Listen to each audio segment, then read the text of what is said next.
Hi guys! So, ito, nag-uumpisa ng mag-falling hair ang aking mga buhok. Oo nga, hair. Falling hair nga kaya buhok. It's my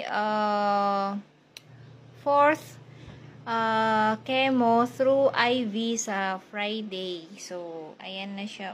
Mag-uumpisa na siya. It's my second time na makalbo ulit. 2020 ako nag-chemo. Nag-first chemo, hayon nakalbo. And then ngayon, balik to IV chemo na naman. Ayan.